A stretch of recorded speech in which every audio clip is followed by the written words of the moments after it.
America Iran మధ్య నెలకొన్న ఉద్రిక్తతలను తగ్గించేందుకు పాకిస్తాన్ వేదికగా జరిగిన శాంతి చర్చలు ఎలాంటి పురోగతి లేకుండానే ముగిశాయి. ఇస్లామాబాద్లో దాదాపు 21 గంటల పాటు సాగిన ఈ సుదీర్ఘ చర్చల్లో ఇరు దేశాల మధ్య ఏకాభిప్రాయం కుదరలేదని అమెరికా ఉపాధ్యక్షుడు జేడీ వాన్స్ స్పష్టం చేశారు. మరి ప్రస్తుతం అమల్లో ఉన్న 2 వారాల కాల్పుల విరమణ తర్వాత పరిస్థితి ఏంటి? యుద్ధం మళ్లీ మొదలవుతుందా?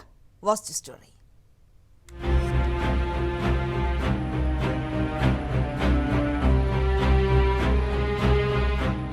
దాదాపు 4 దశాబ్దాల తర్వాత అమెరికా, ఇరాన్ ఉన్నత స్థాయి ప్రతినిధులు ముఖాముఖిగా భేటీ కావటం ఒక చారిత్రాత్మక ఘట్టం. కానీ ఈ 21 గంటల మారథాన్ చర్చలు ఆశించిన ఫలితాన్ని ఇవ్వలేదు. చర్చల అనంతరం మాట్లాడిన జేడీ వాన్స్ ఇరాన్ మా నిబంధనలను అంగీకరించలేదు అని కుండబద్దలు కొట్టారు. తాము పంపిన ప్రతిపాదనే ఆఖరిదని, అది అంగీకరించాలా వద్దా అన్నది ఇరాన్ చేతుల్లోనే ఉందని ఆయన తేల్చి చెప్పారు. We've been at it now for 21 hours, and we've had a number of substantive discussions with the Iranians. That's the good news.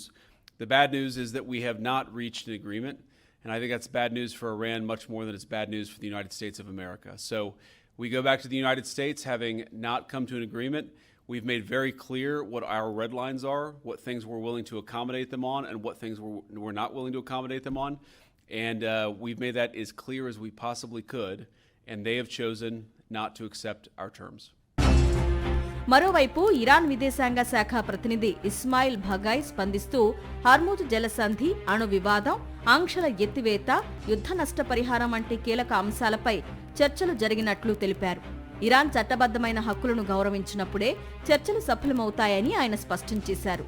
ఇక వాషింగ్టన్లో అధ్యక్షుడు డొనాల్డ్ ట్రంప్ ఈ చర్చలపై కొంత ఉదాసీనంగా వ్యవహరిస్తున్నారు. ఒప్పందం కుదిరినా కుదరకపోయినా అమెరికాదే విజయమని, ఇరాన్ను తాము సైనికంగా ఓడించామని ఆయన ధీమా వ్యక్తం చేశారు.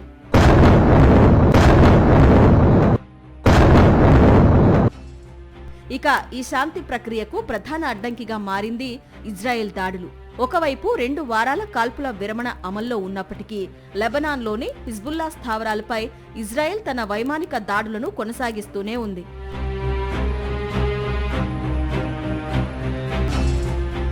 ఇరాన్ సుప్రీం లీడర్ హతమైన 6 వారాల తర్వాత జరుగుతున్న ఈ పరిణామాలు మధ్యప్రాచ్యంలో యుద్ధ మేఘాలను మరింత దట్టం చేస్తున్నాయి. ప్రస్తుతానికి తాత్కాలిక కాల్పుల విరమణ కొనసాగుతున్నప్పటికీ ఇరాన్ ఒకవేళ అమెరికా ప్రతిపాదనను తిరస్కరిస్తే పరిస్థితి మళ్లీ మొదటికి వచ్చే ప్రమాదం ఉంది. ఇజ్రాయెల్ దూకుడు, ఇరాన్ మొండి వైఖరి మధ్య పశ్చిమాసియాలో ప్రశాంతత చిక్కుల్లో పడింది. అమెరికాతో శాంతి చర్చలు విఫలం అవడంపై ఇరాన్ విదేశాంగ శాఖ స్పందించింది. అమెరికాతో ఎలాంటి ఒప్పందం కుదరలేదని పేర్కొంది. అమెరికా మితిమీరిన డిమాండ్ల వల్లే ఒప్పందం కుదరలేదని స్పష్టం చేసింది. చర్చల సందర్భంగా వివాదాస్పద అంశాలను అమెరికా ప్రతినిధులు లేవనెత్తారని, హార్ముజ్ జలసంధి, అణు హక్కుల వంటి వివాదాస్పద అంశాలు ప్రస్తావించారని పేర్కొంది ఇరాన్.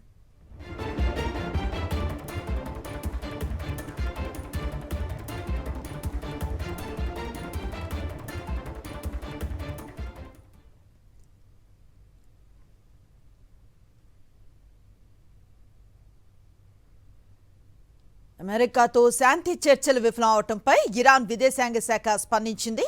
అమెరికాతో ఎలాంటి ఒప్పందం కుదరలేదని పేర్కొంది. అమెరికా మితిమీరిన డిమాండ్ల వల్లే ఒప్పందం కుదరలేదని స్పష్టం చేసింది. చర్చల సందర్భంగా వివాదాస్పద అంశాలను అమెరికా ప్రతినిధులు లేవనెత్తారని, హార్ముజ్ జలసంధి, అణు హక్కుల వంటి వివాదాస్పద అంశాలు ప్రస్తావించారని పేర్కొంది ఇరాన్. కంప్లీట్ డీటెయిల్స్ అందిస్తారు మా కరెస్పాండెంట్ వెంకటేష్, ఢిల్లీ నుంచి ఫోన్ లైన్ లో అందుబాటులో ఉన్నారు. వెంకటేష్, చెప్పండి, ఈ చర్చలు విఫలం అవటం అనేది నెగోసియేషన్స్ ఫెయిలియర్ కాదు, ఇది ట్రస్ట్ బ్రేక్ డౌన్ గా నిపుణులు చెప్తున్నారు. మీరు ఎలా చూస్తారు? అమెరికా, ఇరాన్ మధ్య దాదాపు 21 గంటల పాటు చర్చలు కొనసాగాయి.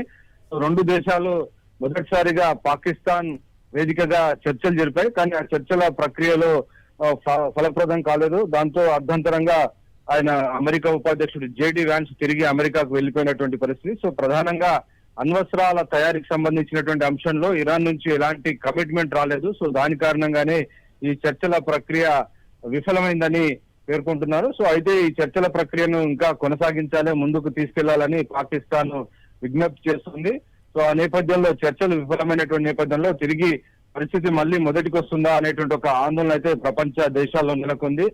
ప్రధానమైనటువంటి అంశం హార్మూజ్ జలసంధికి సంబంధించినటువంటి అంశం గానీ, అలాగే ఇటు లెబనాన్ సంబంధించినటువంటి అంశాలకు సంబంధించిన విషయాల్లో ఎలాంటి క్లారిటీ రాలేదు. సో దీనిపైన ఇరు దేశాలకు సంబంధించినటువంటి నాయకులు చర్చల్లో పాల్గొన్నారు. ఎవరు కూడా ఇప్పటి వరకు అధికారికంగా ఎలాంటి ప్రకటన చేయలేదు.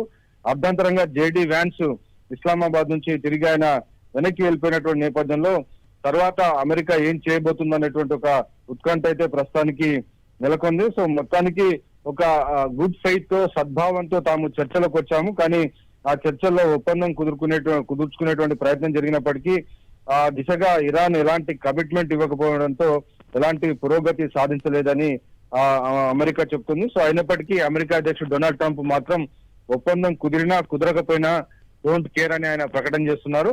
ఇప్పటికే ఇరాన్ మిలిటరీని పూర్తిగా తాము సర్వనాశనం చేశాం. సో ఇరాన్ మళ్ళీ తిరిగి కోలుకునేటువంటి పరిస్థితి లేదు. సో మిలిటరీ పరంగా పూర్తి అప్పర్ హ్యాండ్ సాధించామనేటువంటి ఒక విషయాన్ని ప్రధానంగా డొనాల్డ్ ట్రంప్ మాట్లాడుతున్నటువంటి పరిస్థితి. సో మొత్తానికి ఇంకా డొనాల్డ్ ట్రంప్ అయితే దుందుడుకు ప్రకటనలను కొనసాగిస్తున్నటువంటి పరిస్థితి. సో మొత్తానికి హార్మూజ్ జలసంధి, ఇరాన్ అణ్వస్త్ర కార్యక్రమాలకు సంబంధించినటువంటి అంశాలపైన రెండు దేశాల మధ్య ఒక ఏకాభిప్రాయం కుదరకపోవడంతో ఈ చర్చలు విఫలమయ్యాయని తెలుస్తోంది. అయితే వెంకటేష్, వైపు ట్రంప్ వ్యాఖ్యలు చూస్తున్నా, ఇంకోవైపు ఇరాన్ మొండి వైఖరి కూడా కనిపిస్తోంది. ఇవి సొల్యూషన్ అనింది డిప్లొమసీ ద్వారా వస్తుందా లేకపోతే మిలిటరీ యాక్షన్స్ ద్వారా వస్తుందా అనింది ఒక ప్రశ్నగా కనిపిస్తోంది. ప్రధానంగా ఈ చర్చల ప్రక్రియ మొదలు కావడానికి అన్ని ప్రపంచ దేశాలు కూడా రెండు దేశాలు మాట్లాడుకోవాలని చెప్పి పదే పదే డిమాండ్ చేస్తున్నాయి. సో ఈ రెండు దేశాల యుద్ధం వల్ల కంప్లీట్ గా ఇంధన భద్రతకు, ఎనర్జీ సెక్యూరిటీకి తీవ్రమైనటువంటి సవాళ్లు ఎదురవుతున్నాయి. భారత్ సహా అనేక దేశాల్లో గ్యాస్, ఆయిల్ కొరత ఏర్పడినటువంటి నేపథ్యంలో హార్మూజ్ జలసంధిని ఒక ఆయుధం మలుచుకొని ఇరాన్ అమెరికా పైన ఒత్తిడి తీసుకొచ్చింది. సో దాంతో అమెరికా ఒక అడుగు ముందుకు కేసి ఒక మెట్టు దిగి చర్చలకు ముందుకు వచ్చినటువంటి పరిస్థితి మనం చూసాం. డెఫినెట్ గా చర్చల ప్రక్రియ ద్వారానే దీనికి పరిష్కారం దొరుకుతుంది. కానీ ఒకే దశలో ఒకే రౌండ్ లో చర్చలకు సంబంధించినటువంటి ఫలితాన్ని మనం కూడా ఆశించలేము. సో మరికొన్ని రౌండ్ల చర్చలు జరిగేటువంటి అవకాశం ఉంది. సో ముందు మరికొంతకాలం చర్చలు జరిగి ఆ తర్వాత చివరికి ఒక కొలిక్కి వచ్చేటువంటి అవకాశం ఉంటుందనేది నిపుణులు అంచనా వేస్తున్నారు. సో కేవలం తొలి దశ చర్చలు మాత్రమే. సో మలి దశలో కూడా మళ్ళీ చర్చలు కొనసాగించాలనేటువంటి విజ్ఞప్తులు అన్ని దేశాల నుంచి కూడా వస్తున్నటువంటి పరిస్థితి. సో ఈ రెండు దేశాలు ఇరాన్ అమెరికా యుద్ధం వల్ల కేవలం ఆ రెండు దేశాలే కాకుండా మొత్తం ప్రపంచ దేశాలలో కూడా అస్థిరత ఏర్పడి, శాంతికి భంగం ఏర్పడి, ఆర్థిక వ్యవస్థ అంతా కూడా కుప్పకూలినటువంటి పరిస్థితి మనం చూస్తున్నాం. సో అనేక దేశాల్లో అనేక ఐటీ కంపెనీల్లో కూడా చాలా భారీ ఎత్తున లే ఆఫ్స్ చేస్తున్నటువంటి పరిస్థితి మనం చూసాం. సో దీని ఇంపాక్ట్ అన్ని రంగాల పైన ఉంది. సో ఆ నేపథ్యంలోనే ఈ చర్చల ప్రక్రియ ఈ రోజు విఫలమైనప్పటికీ మున్ముందు ఇంకా చర్చలు కొనసాగించాలనేటువంటి అభిప్రాయం మాత్రం వ్యక్తమవుతుంది. Right, thank you Venkatesh.